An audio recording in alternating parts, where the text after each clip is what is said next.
2003 से पहले का इंडिया याद है। उस वक्त एयरपोर्ट्स किसी किला यानी फोर्ट्रेस से कम नहीं थे। वहां सिर्फ वो लोग जाते थे जिनके पास सूट बूट था, कॉरपोरेट जॉब्स थी या इनहेरिटेंस का पैसा था। एक आम मिडिल क्लास आदमी, एक किसान, एक स्टूडेंट, वो एयरपोर्ट के गेट के बाहर खड़ा होकर बस जहाज को उड़ते हुए देखता था। उसके दिमाग में एक साइकोलॉजिकल बैरियर था। ये जगह मेरे लिए नहीं है, ये अमीरों का खेल है। ट्रेन में 3 दिन का सफर मंजूर था, लेकिन 2 घंटे की फ्लाइट का सपना देखना भी पाप था। लेकिन फिर एक पागल आदमी आया, एक एक्स आर्मी कैप्टन। उसने कहा, मैं उस आदमी को प्लेन में उड़ाऊंगा जो हवाई चप्पल पहनता है। लोगों ने उसे मजाक समझा, कंपेटिटर्स ने उसे इग्नोर किया, लेकिन उसने एक ऐसा टिकट बेचा जिसकी कीमत एक ऑटो रिक्शा की राइड से भी कम थी। 1 रुपी, 1 रुपया। उनका नाम है कैप्टन GR गोपीनाथ। ये कहानी एयर डेक्कन की है। ये कहानी इंडिया के विंग्स मिलने की है। Part 1, the restless soul, 1970 to 1995। Chapter 1, the soldier who quit. Gopinath कोई नॉर्मल बिजनेसमैन नहीं थे। वो इंडियन आर्मी में कैप्टन थे। 1971 की वॉर लड़ी थी, बांग्लादेश को आज़ाद करवाया था। लेकिन आर्मी का डिसिप्लिन उन्हें रास नहीं आया। उनकी आत्मा रेस्टलेस थी। 28 साल की उम्र में उन्होंने आर्मी से रिजिग्नेशन दे दिया। घर वाले हैरान थे। सरकारी नौकरी, वो भी आर्मी ऑफिसर की, कोई छोड़ता है क्या? लेकिन गोपीनाथ को कुछ अपना करना था। Chapter 2, the series of failures. Army छोड़ने के बाद गोपीनाथ ने क्या किया? क्या कोई टेक कंपनी खोली? नहीं। उन्होंने खेती यानी फार्मिंग शुरू की। हसन, कर्नाटका के जंगलों में बिना बिजली और पानी के उन्होंने टेंट लगाया और खेती की। वहां फेल हुए। फिर उन्होंने सिल्क वर्म फार्मिंग यानी रेशम के कीड़े शुरू किए। वहां स्ट्रगल किया। फिर उन्होंने एक उडीपी होटल खोला, मालगुडी डेज नाम का रेस्टोरेंट। वो वहां कस्टमर को डोसा सर्व करते थे। फिर उन्होंने एनफील्ड बाइक्स की डीलरशिप ली। फिर स्टॉक मार्केट ब्रोकर बने। Psychological insight. दोस्तों ध्यान से देखिए, ये आदमी कंफ्यूज नहीं था, ये एक्सप्लोर कर रहा था। साइकोलॉजी में इसे पॉलीमैथ माइंडसेट कहते हैं। हर फेलियर ने उन्हें सिखाया कि बिजनेस कैसे चलता है। खेती ने सिखाया पेशेंस, होटल ने सिखाया सर्विस, स्टॉक्स ने सिखाया रिस्क। वो तैयारी कर रहे थे कुछ बड़ा करने की।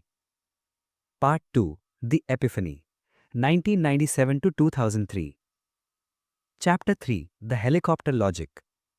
1997 में उन्होंने एक हेलीकॉप्टर चार्टर सर्विस शुरू की, डेक्कन एविएशन। वो पॉलिटिशियंस और वीआईपीज को उड़ाते थे। एक दिन उन्होंने कैलकुलेशन किया जो उनकी नींद उड़ा गया। इंडिया की पॉपुलेशन 100 करोड़ थी, लेकिन फ्लाइट्स में कितने लोग उड़ते थे? सिर्फ 1.3 करोड़ पर ईयर। मतलब 99% इंडिया अभी भी जमीन पर था। उन्होंने देखा कि ट्रेन्स फुल थीं, बसेस की छत पर लोग बैठे थे। उन्होंने सोचा, लोग ट्रैवल करना चाहते हैं, लेकिन फ्लाइट का टिकट 10,000 रुपए है और ट्रेन का 500 रुपए। गैप बहुत बड़ा है।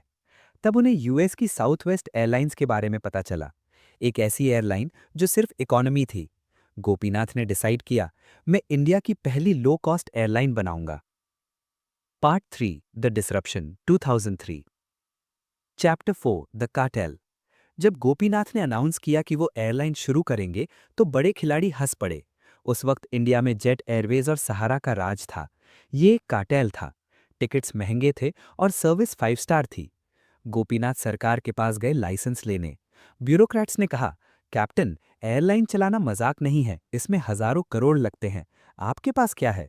गोपीनाथ ने कहा, मेरे पास एक आइडिया है, मैं टिकट का प्राइस आधा कर दूंगा। उन्होंने ATR प्लेन्स खरीदे, क्योंकि वो कम फ्यूल खाते थे। उन्होंने डिसाइड किया, 1, प्लेन में मुफ्त का खाना नहीं मिलेगा, पानी के भी पैसे लगेंगे। 2, कोई बिजनेस क्लास नहीं होगी। 3, स्टूवर्डेसेस फैंसी यूनिफॉर्म्स नहीं पहनेंगी। हर चीज कॉस्ट कटिंग पर फोकस थी। Chapter 5, the first flight, a disaster. 23 August 2003, air Deccan की पहली फ्लाइट, बैंगलोर से हुबली। बोर्डिंग पास पर टाइम लिखा था, मीडिया आई हुई थी। लेकिन जैसे ही प्लेन स्टार्ट हुआ, उसके इंजन से धुआं निकलने लगा। इंजन में आग लग गई थी। लोग चिल्ला उठे। मीडिया ने हेडलाइंस बना दी, cheap airline crash before take off. सबने कहा एयर डेक्कन खत्म, शुरू होने से पहले ही खत्म। लेकिन गोपीनाथ आर्मी वाले थे, वो डरे नहीं। उन्होंने इंजन रिप्लेस किया और अगले दिन फ्लाइट उड़ा दी। उन्होंने प्रूव किया कि चीप का मतलब अनसेफ नहीं होता। Part 4 The Revolution 2004 to 2006 Chapter 6 The 1 Rupee Ticket Genius air Deccan चल पड़ी थी, लेकिन अभी भी लोग डर रहे थे। तब गोपीनाथ ने वो किया जो मार्केटिंग की हिस्ट्री में इमॉर्टल हो गया, डायनामिक प्राइसिंग। उन्होंने अनाउंस किया, हम फ्लाइट की कुछ टिकट्स 1 रुपए यानी 1 रुपया में बेचेंगे। देश पागल हो गया। लोग साइबर कैफेज में लाइन लगाकर खड़े हो गए, वेबसाइट क्रैश हो गई। ये कोई स्कैम नहीं था, ये कंज्यूमर साइकोलॉजी थी। गोपीनाथ जानते थे कि अगर एक आदमी 1 रुपए में उड़ेगा तो वो अपने पूरे गांव को बताएगा। Word of mouth marketing. जो लोग 1 रुपए में नहीं खरीद पाए, उन्होंने 500 या 1000 रुपए में टिकट खरीदी, क्योंकि अब उन्हें लगने लगा था कि फ्लाइट अफोर्डेबल है। Chapter 7 breaking the class ceiling. Air Deccan ने इंडिया का सोशल स्ट्रक्चर बदल दिया। पहली बार एयरपोर्ट्स पर धोती कुर्ता पहने किसान दिखने लगे, पहली बार स्टूडेंट्स दिखने लगे। एक फेमस इंसिडेंट है। गोपीनाथ एयरपोर्ट पर थे।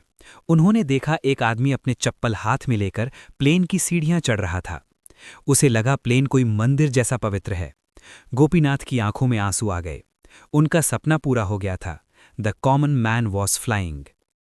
Part 5 the fall 2007 to 2008 Chapter 8 The Villain Enters Competition and Malya 1 air Deccan बहुत तेजी से ग्रो हुई, इंडिया की सबसे बड़ी एयरलाइन बन गई बाय रीच, लेकिन प्रॉफिट नहीं हो रहा था। क्यों?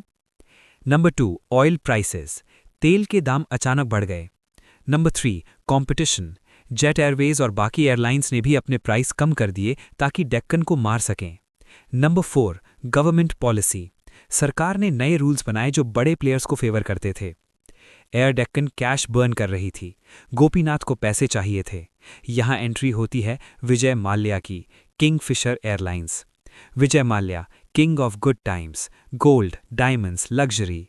Gopinath king of common times, simple, cheap, efficient.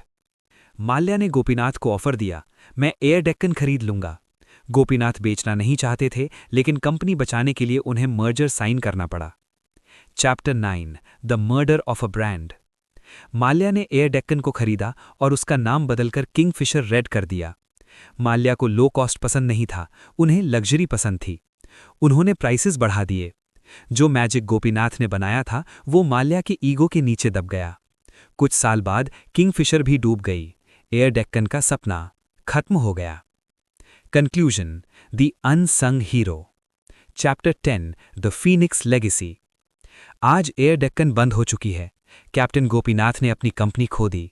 Financial terms में वो फेल हो गए, लेकिन हिस्ट्री टर्म्स में आज जब आप इंडिगो, स्पाइस जेट या अकासा एयर में उड़ते हैं, जब आप 3000 रुपए में दिल्ली से मुंबई जाते हैं, तो याद रखना ये रास्ता कैप्टन गोपीनाथ ने बनाया था। उन्होंने इंडिगो के लिए जमीन तैयार की। उन्होंने मिडिल क्लास के दिमाग से वो डर निकाला। वो कहते हैं, I lost my company but I one the war, India is flying. The deep lesson. दोस्तों, एंटरप्रेन्योरशिप का मतलब सिर्फ यूनिकॉर्न बनाना या एग्जिट लेना नहीं होता। कभी कभी एंटरप्रेन्योरशिप का मतलब होता है दरवाजे तोड़ना। कैप्टन गोपीनाथ ने अमीर और गरीब के बीच का दरवाजा तोड़ा।